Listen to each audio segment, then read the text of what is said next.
Here, Jim, thank you very much. Marco Rubio, a strong competitor, I will tell you that. Senator Joni Ernst, who's been my friend for a long time now, and we appreciate you being here, Joni. And they love you in Iowa, don't they, huh? Steve Chabot, where's Steve? Steve and Mike Kelly. Good, Mike. Thank you very much for being here, all of you. We really appreciate it. I want to thank Administrator Linda McMahon for doing a tremendous job helping small businesses all across our country. She has been incredible. I've known her for a long time, and her husband and herself built an incredible business. She's determined to transform America and American dreams into reality. We also want to thank my daughter, Ivanka, for her incredible work on behalf of small businesses and women entrepreneurs. Your stories, and this is really a fact, and I've read some of these stories, but they demonstrate what it takes to succeed. You thrive because you found something that you love to do, pursued it with all of your heart, and never, ever gave up. So important, you just don't give up. America is on the verge of a golden age for small business. We're ending job-killing regulation. These folks know that very well. And we're really ending at a record pace, I'll tell you. Right?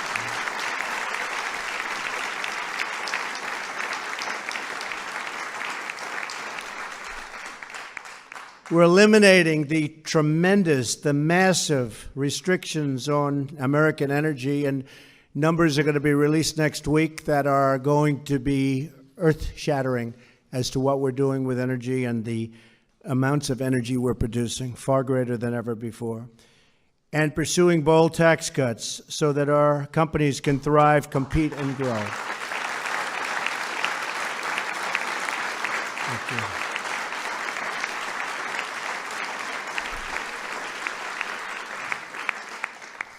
Our stock market has reached an all-time high today. All-time high. Think of it. Nobody ever talks about it. They don't talk about it.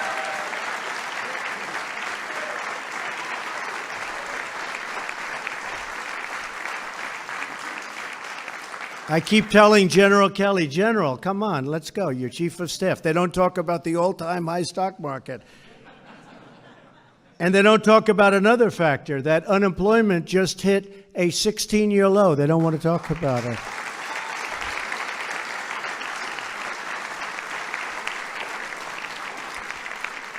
And I think, to me, maybe the biggest is that GDP for the quarter just released at 2.6%. So that's so much higher than anticipated. Remember, I was saying we're going to try and hit 3% sometime over the next period of 2 years? Well, 2.6 is getting closer, Gary, closer than we thought and a lot faster than we thought. But don't worry about the 3. We're going to be higher than 3 in the not-too-distant future, too.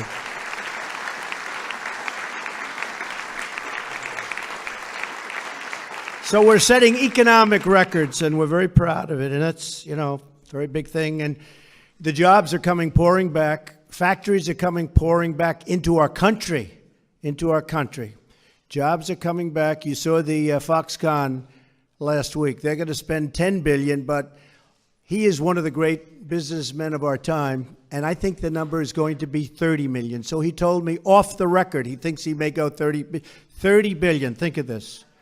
He may go $30 billion investment. But he told me that off the record, so I promised I wouldn't tell anybody. That's called big business, by the way, okay? That's big business. You'll be big business. You got to start off small, but you're going to be big like that. He started off small. Now he's about the biggest. But I want to thank Foxconn and the group. They're spending a tremendous amount of money in Wisconsin and other places, and they have been fantastic. Together, we're unleashing a new era of American prosperity, perhaps like we've never seen before, and you see it day by day. You don't hear it too much from the media, but I think the media is going to actually be forced to cover it pretty soon. They're going to have no choice. I'm very inspired to be in the company of such motivated entrepreneurs, people that I really respect, because I know what it takes. I've been there, and believe me, I know what it takes. You are the dreamers and the innovators who are powering us into the future. It's exactly what you are. And my administration will be there with you every single step of the way. And so will these people right here. Every single step of the way. So thank you. And thank you very much. Thank you. Thank you very much, everybody.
Your law book.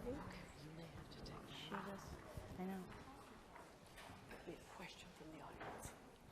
Jenny So I think we're waiting for Jenny Korn. No, I'm right here. No? Okay. Right here. Maybe we're not. Well, we're going to well- have you start with opening remarks, and then we'll do questions. Terrific. Thanks, Jenny.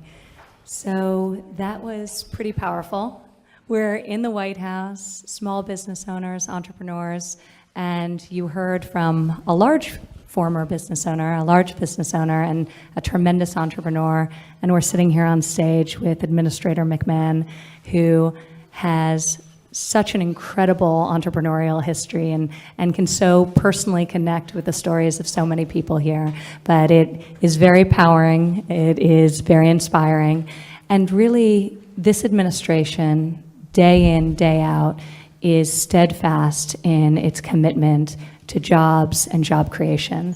And you, as business owners, are really fueling that and really driving that.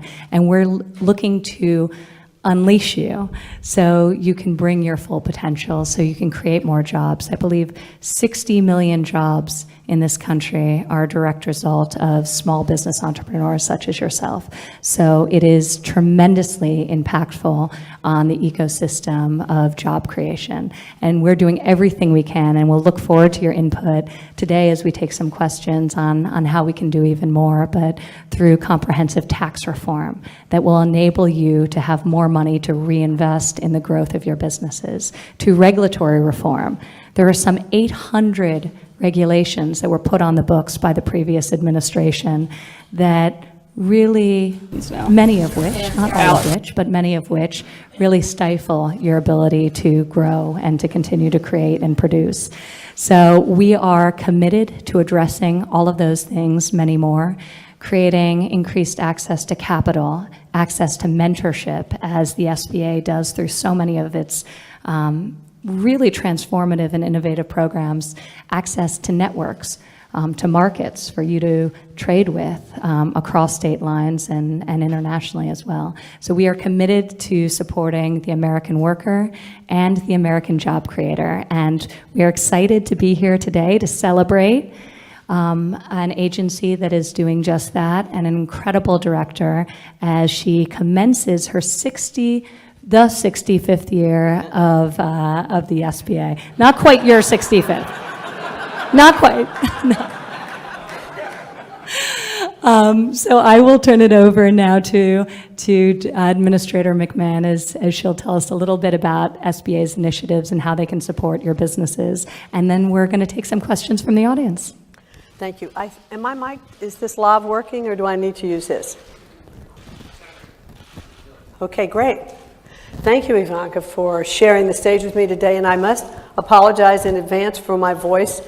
a little bit like puberty. My voice keeps going in and out and in and out and in and out. So a little bit of laryngitis on the road, so I apologize.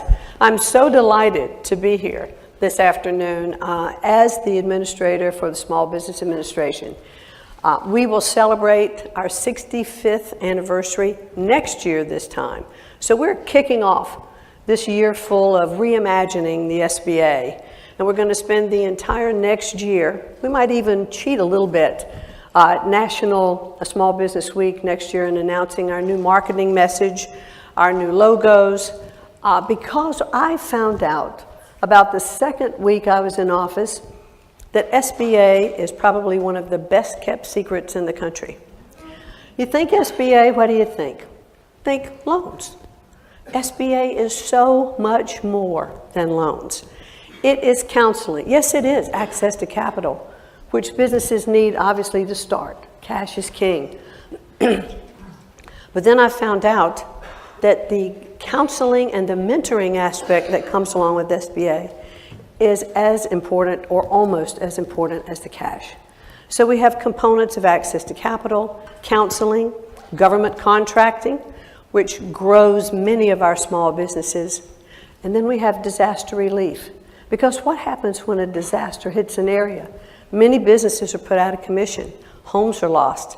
It's one of the few times that SBA, the only time that SBA is involved in the home mortgage market as well as business loans, because it is our goal to get businesses back up and running, because they are not only the engine of our economy, the backbone of our economy, but they are the glue for their communities. So those communities need to come back online. So SBA is there working with FEMA, who are the first people on the line, as a former Secretary Kelly knows. And we want to get everybody back up, paying taxes, selling their goods and services. So it's an all-encompassing organization. And it is my goal to make sure that about a year from now, if not sooner, SBA is no longer a secret.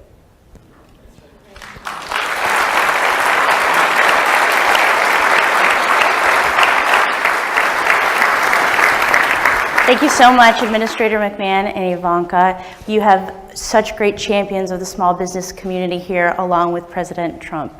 And we want to now hear from the small business community. So if you have a question, please go ahead and raise your hand, and I'll come over to you, and you can ask your question to the administrator or Ivanka.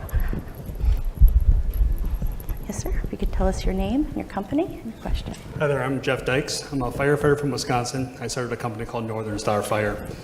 I've been a firefighter for over 20 years. I know how to do that job inside and out, but I recently invented a new style of compass that's going to save firefighters' lives. What I'm struggling with as a new business owner is the ins and outs and the daily operations to run that business. What advice do you have for someone like myself to get over that hurdle and increase my business knowledge? Well, I think one of the things that I've just been talking about, the mentorship aspect of SBA, we have so many services. There's SCORE, which are offices that are manned by either retired executives or executives lending their time to advise on business programs, web design, marketing programs, to kind of walk you through how you can expand and scale your business. Our small business development centers, they're also available. Our women's business centers, and we don't just take women there, they're primarily women. But you can go to any of those district offices, and there's 68 district offices around the country. I'm sorry, you won't go to the district office and find those. Those are even more bountiful than the district offices in every state. And you can go to sba.gov and look at the different modules, and it's 24/7. You can self-study. So lots of tools that are available. This was one of the things that I got very excited about in early discussions with Mrs. McMahon about the capacity of SBA, because it's true, most people think about it purely along the lines of capital and availability of capital and credit and how they can support businesses in their growth in that regard. But these mentorship opportunities really are very impactful. And as I go into the country and I meet with entrepreneurs, consistently they talk about one of the biggest barriers to scaling a business or starting a business is lack of mentorship opportunities, and that's ultimately what made the difference in terms of execution upon their ideas. So first of all, congratulations on now being a small business owner and job creator. Thank you for your service prior to that as a firefighter. And my advice to you would be to look at the whole ecosystem of mentorship opportunities as you think about how to start this business for the first time.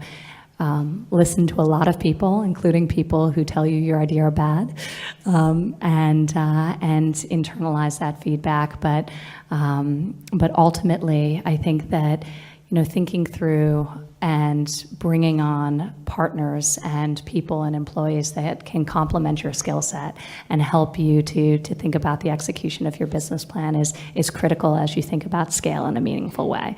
So in addition to utilizing resources, in addition to getting feedback within the community from people about the idea and about the concept, also think about how you can supplement your team to complement the skill set that you have. Ivanka, thank you. Any other questions? Okay, here.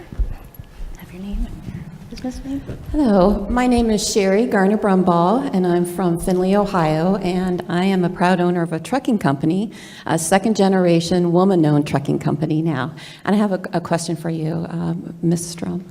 Our family business is about 50 years in the making, and one of our challenges after starting with one truck, and now we're close to 100 trucks and 150 employees that started with one employee. Some of our challenges are hiring qualified workforce. Truck drivers and technicians, those are our challenges. Finding skilled workers to fill those jobs and the training they need for those good paying jobs, it's surprisingly difficult. What do you have any thoughts on how we could solve this problem together as a nation to fill these good jobs? Well, you've raised an incredibly great point and an enormous problem, and this is something that really the administration has really been informed by the private sector when we meet with large employers, and they tell us one of their single biggest challenges is the skills gap that exists, and that they have available jobs that they're unable to fill because people don't have the adequate training. So time and time again, we'd hear this from the larger employers, but it's all the more problematic for the smaller employers who don't have the benefits and can't necessarily be as competitive, but are competing for those same jobs that limited people have the skills to fill. So we've actually, as an administration, been enormously focused on technical education, skills-based education. The president just signed an executive order a little over a month ago where he's going to dramatically expand apprenticeship in this country. It's been very, very successful around the world in really giving people skills-based education and creating industry-wide certification and credentialing so that people like in an industry such as yours can have a recognized credential that is portable and they can take with them from state to state, that recognizes that they are trained in the areas that employers need them. So it will benefit obviously the large employers, but very importantly the small business owners as well. One of the things we found that is very successful is also the teaming of industry and the community colleges and the technical schools. So many employers are actually working with their community colleges and helping them develop curriculums that train their students and they employ them on the other side. So that's something that's really been working in the private sector, and we're looking to really fuel and scale at a national level. Thank you. Thank you so much. Do we have another question? All right, this young lady over here. What's your question? Hi, my name is Tana Green, and I started a company called Blue Bloodhound. And Sherry, this is for you, and this was not a setup. So I created an online marketplace for professional truck drivers when they're in need of work to match with a motor carrier who needs a driver. So we're just rolling out, but my biggest concern is the regulations that are going to stop me from growing. And my concern is for all small businesses in all industries with what can we do with this regulation issue to help us through these phases. Well, I think you heard the president when he started off, and I'm so appreciative of the fact that he has rolled back already so many regulations, make it possible to move forward. And you remember, I think he was only about less than a dozen days in office when his executive order stated that for every new regulation you want to create, you've got to get rid of 2. And I think that is really bringing down the regulatory environment in our country. And I hear this same message as I'm out touring the country on what we're calling our Ignite Tour from SBA, because I'm visiting every district office. There's 68 of them in the country, but I hold business roundtables and visit small businesses. And the regulatory environment is clearly one that is just crippling and strangling a lot of small businesses as well as large businesses. And I believe that it's like about $1 trillion a year it costs for all businesses, to comply with the regulations. And that's just a ton of money. I'll give you just a little example of how this affects small businesses. Just now, I was in Portland and Seattle and Alaska, and then came back to Milwaukee and Detroit. But when I was at a small brewery, the owner of the company said the regulation that bothered him, he said, I could just tell you it's volumes of regulations, but let me give you one example. He said, I wanted to launch a new beer. And he said, so we had the bottling, we had the formula, everything's approved, we're ready to go. Sent in the label, for it to be approved. And it was kicked back. Label was wrong. He said, so we resubmitted it and sent it back, kicked back again. He said, I finally found out they kicked back the label because a comma was missing in the text on the label of a description of the product. He said, and we were delayed 6 months launching our product. Now, you're a small business person. You're trying to reclaim that 6 months of lost business opportunity. Those kind of regulations we don't need. All right, we'll come over to you. Good afternoon, ladies. My name is Mickey Paradise. I'm the president and CEO of PDI Drywall. We're a drywall and paint construction firm based in Raleigh, North Carolina. One of the biggest, setbacks, I would say, in growing my business in the last 12 years has been tax regulations. And I know that as we are embarking on tax form or tax regulation discussions, what are you going to do for small businesses to help change those regulations to be in favor of small businesses? Well, I think many of the same things that we've been discussing. I think comprehensive tax reform, and we've got Mr. Gary Cohen here, who has been spearheading this charge at the White House and working with Congress.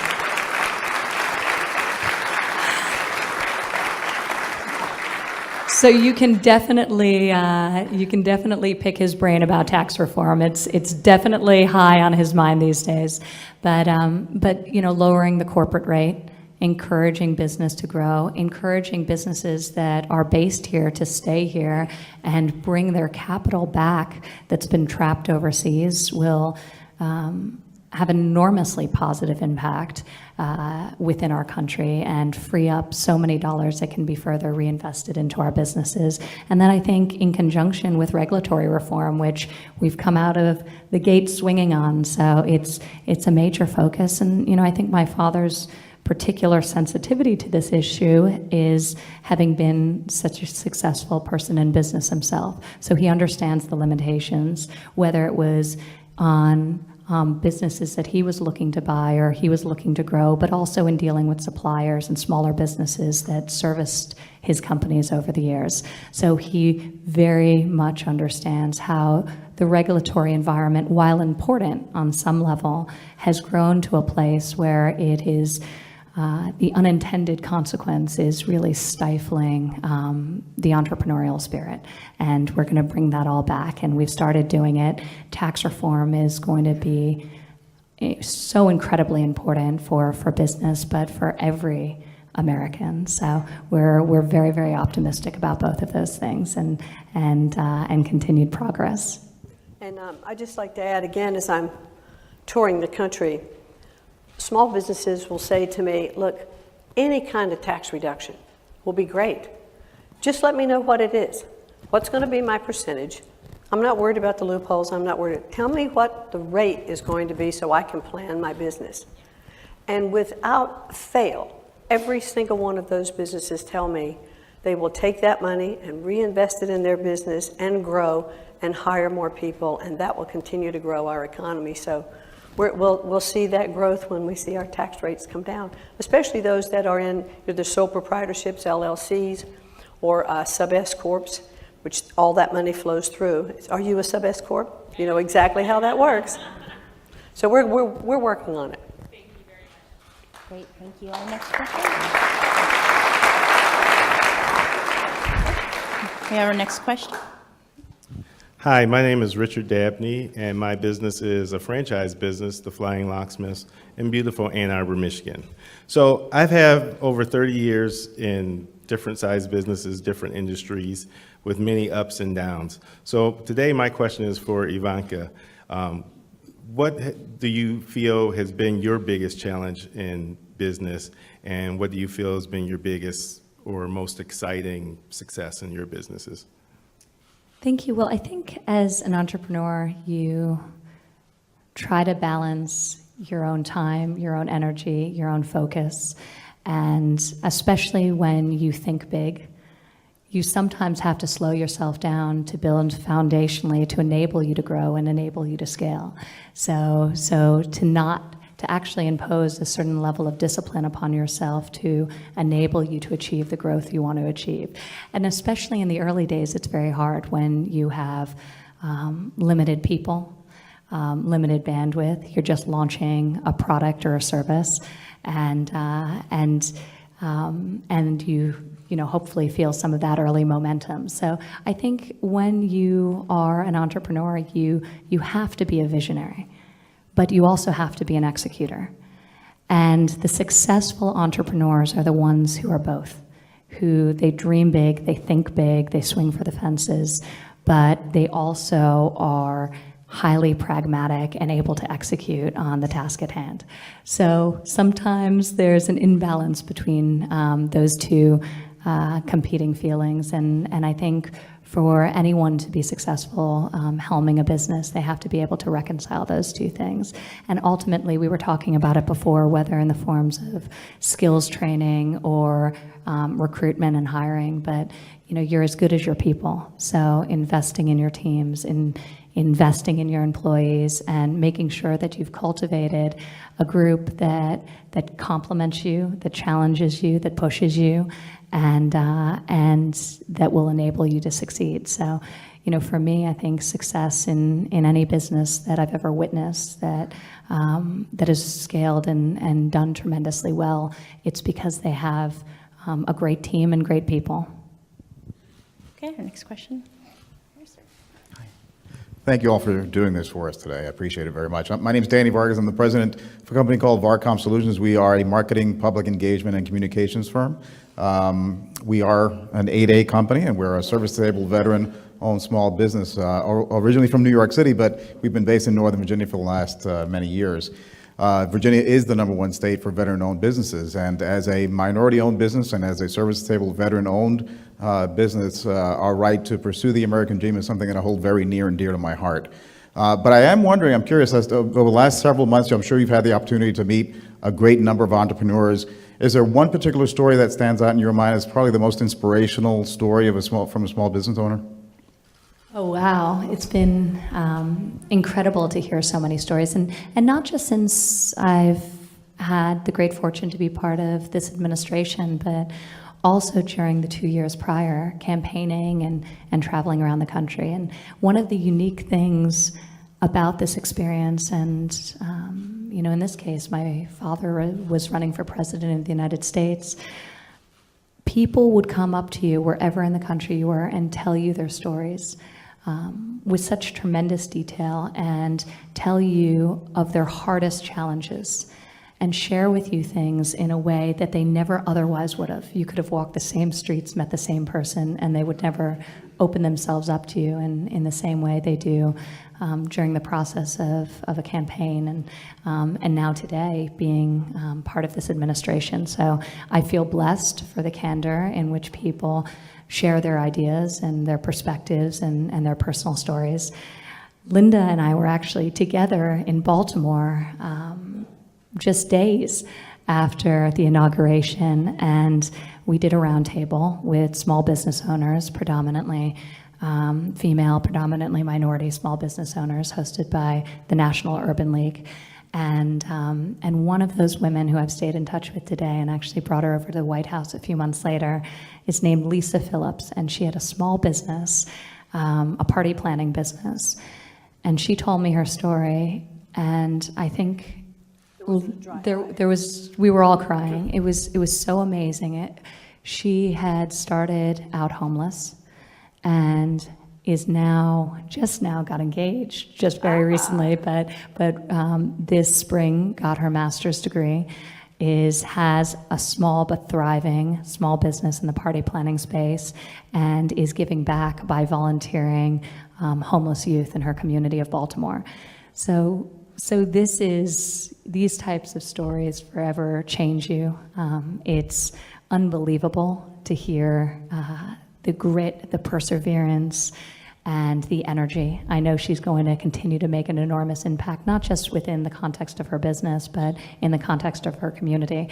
And that's one of the things, we talk about small business in how it's going to grow our economy and how it's going to benefit other American workers, but the amount of philanthropy being done on a local level by small business is enormous. And I'm sure each of you can share your own stories just about how you're able to give back and how you do in such a tremendous way.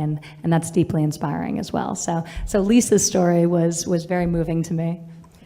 And last year, this year, during our National Small Business Week, there was a company just outside Austin, Texas, Ember Manufacturing, and their company was all about electronics and small circuit boards and all that. So you can imagine you've got a warehouse full of all of these small, intricate little circuit boards and electronic equipment.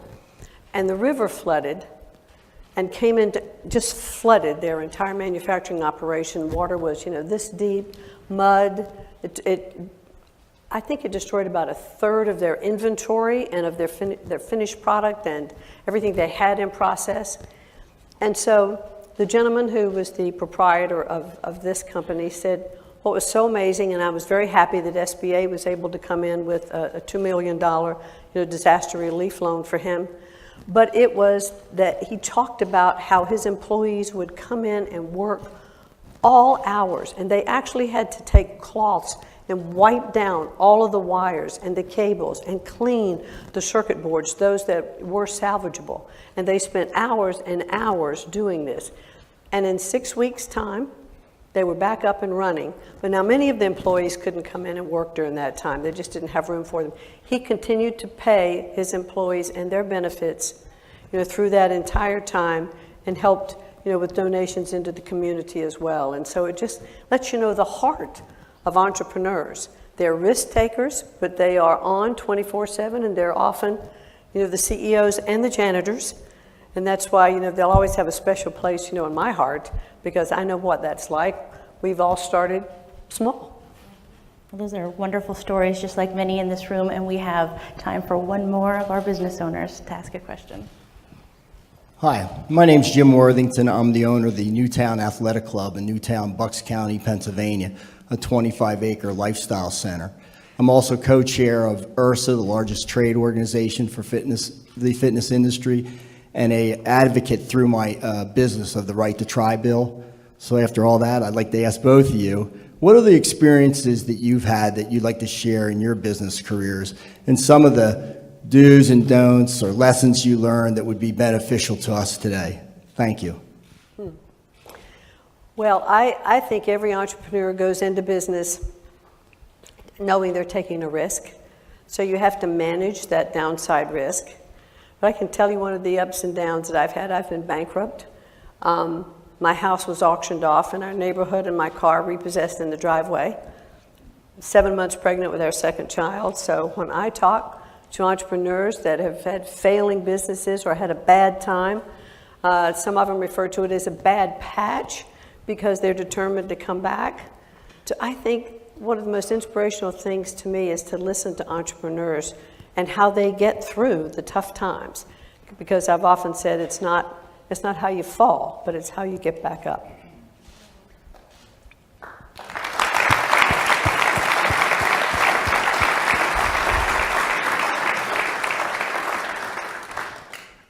I've had an interesting experience in that I both am an entrepreneur and having started my own business, but also worked within the context of a family business that was highly entrepreneurial. So I've had both, working within a large family business, having started my own small business, and ultimately grew it to be a rather large business. But I think for me, one of the real challenges was managing the competing demands of raising a family and running a business and working within a family business, and then politics got layered on top of all of that.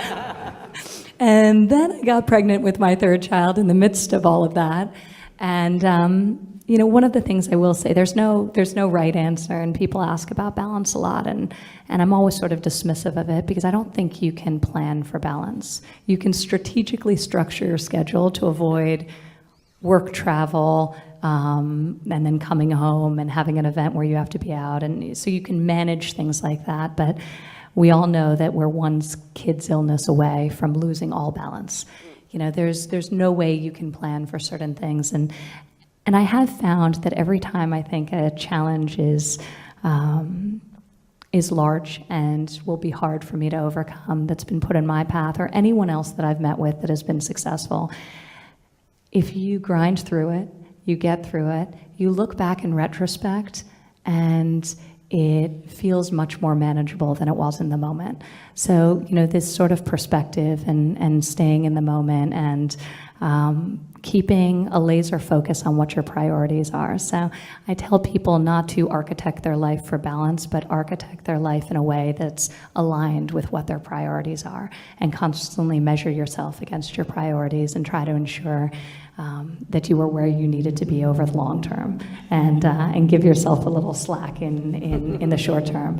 But I will say, as an administration, we're very focused on thinking about how we empower the American working family, and how we empower not only business owners and entrepreneurs, but how we enable people to achieve a manageable balance through policies around making childcare more affordable and accessible, advocating strongly for paid family leave, to support the reality of the dual income modern working family. So thinking through policies that can support the family, I think, is informed by what I have seen and what I've witnessed as an entrepreneur. Great. Thank you. Thank you so much for all your questions. This has been such a pleasure, and really, Administrator, I just want to congratulate you on embarking on this 65th year at the SBA. We have no doubt that under your leadership, the agency will do just incredible things, and it's been a pleasure to meet each and every one of you, because you are each the realization of the American dream. So this has been a lot of fun for us, and thank you. Thank you, Linda. Thank you. Thank you so much, Ivanka, for sharing the stage with me today. And I would like to thank the President, really, who started this administration, well, all through the campaign. He talked about the economy and jobs. He talked about small businesses, that they were the engine of the economy, the backbone of our economy. And he has shown himself from day one to be such a supporter of small businesses. He is going to push through tax reform, healthcare reform, regulatory reform, because it really will benefit all of our businesses. As I travel and listen to small businesses all over the country, the themes are the same. And they know that we are in their corner. And when I am out talking to these small businesses as the administrator of the SBA, I want them to know that they have an advocate in Washington, not only in me, but in the administrator, but the strongest advocate they have is the President of the United States. He has lived his own American dream. He believes in it, as do I. The American dream exists for all of us, and small businesses will continue to drive it home. So thank you all so very, very much today.